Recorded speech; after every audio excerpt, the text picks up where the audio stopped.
How to Write an 8-Term Paper in 10 Hours or Less. Part 2, an insider's tips on writing your term paper in record time. Okay, let's pick up where we left off the last time as we went through the 10 steps on how to write an 8-term paper for your professor in 10 hours or less. You can see the 10 steps we talked about here last time in this image. In this session, we are going to take a hypothesis and try to build an outline around a topic for a collegiate level research paper that is guaranteed to demonstrate your research, organization, and writing skills to the nth degree. Now, as we go through this material, always remember the demonstration of the authentication software that we talked about the last time. If you haven't already watched the authentication demo, then you might want to take a quick look at it before proceeding. You can always come back after you've had the chance to take a look at it. Okay, we're at the point that you have selected a good topic, developed your hypothesis of this or that proposition you are trying to organize the flow of your paper. After completing each of the prior steps, you are now at perhaps the most important part of the process, developing and populating the various parts of a good outline. Let me repeat that. Develop and populating the various parts of a good outline. We've already chosen the hypothesis upon which we are going to build our academic research. The hypothesis looks like this. Have the works of William Shakespeare had an enduring impact on the English language? First, we start with an introduction to our paper that looks something like this. First thing you do is state your hypothesis and explain how you research your paper. Be sure to include the required reading materials for the course as an important source of information, along with other sources that you have found. If you are using an internet source, be sure to Google the original author to make sure that it is a trusted and verifiable source of information, or don't use it. What you're looking for up front in the introduction is a clear statement of your hypothesis. In this case, have the works of William Shakespeare had a continuing influence on the English language? Then you tell your professor how you intend to prove it. In other words, describe your research methods. For example, your own readings, course readings, the use of the internet, choice of only credible reference sources as part of the academic literature as obtained from the library, use of an advanced research tool called Authentification to identify credible supporting research sources from the academic literature, comparison and contrast of only genuine issues of fact, critical and logical analysis, and so on. Provide a brief overview of your outline. Tell the reader what you will cover in your paper. The next major part of an outline, is the context, or the contextual background of the topic that you're writing about. In this case, it would be a brief description of the life and times of William Shakespeare with footnoted references, and you would list references down below. It would also include that William Shakespeare is a widely acclaimed author, and he as one of the finest playwrights, for example, in all of English history, and you could provide a couple of footnoted examples along with sentences describing his widespread impact. Now we move to the body of your paper. Now you get to use the high quality research information you retrieved using authentication as you began to fill in the blanks. Usually it's easier and ends up being quicker to sketch in and paraphrase as much of your research results as you can.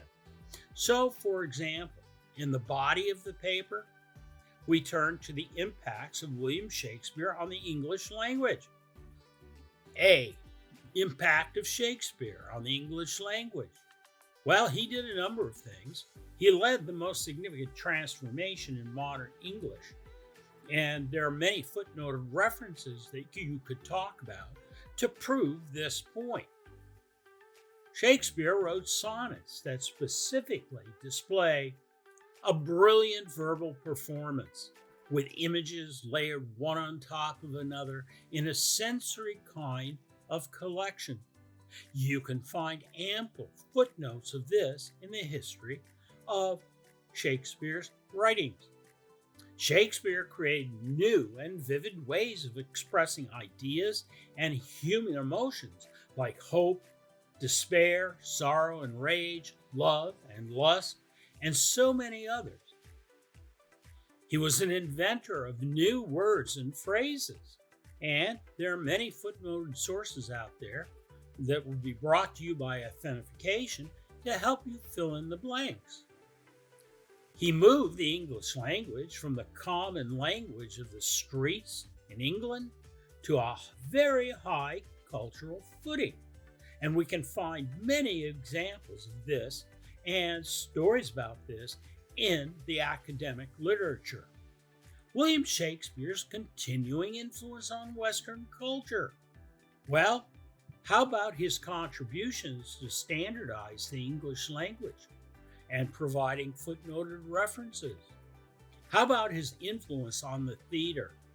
There are many references. How about his influence on music? That's right, influence on music.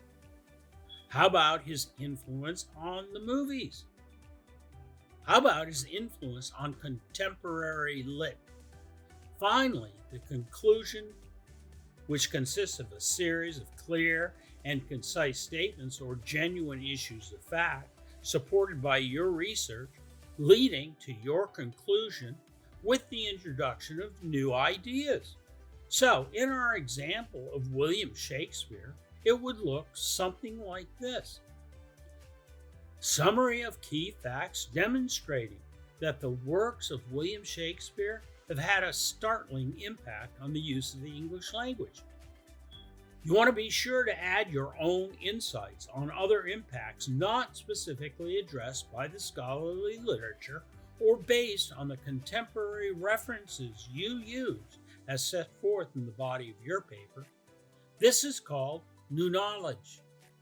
Now that you have laid out your rough outline, you are ready to begin the task of writing.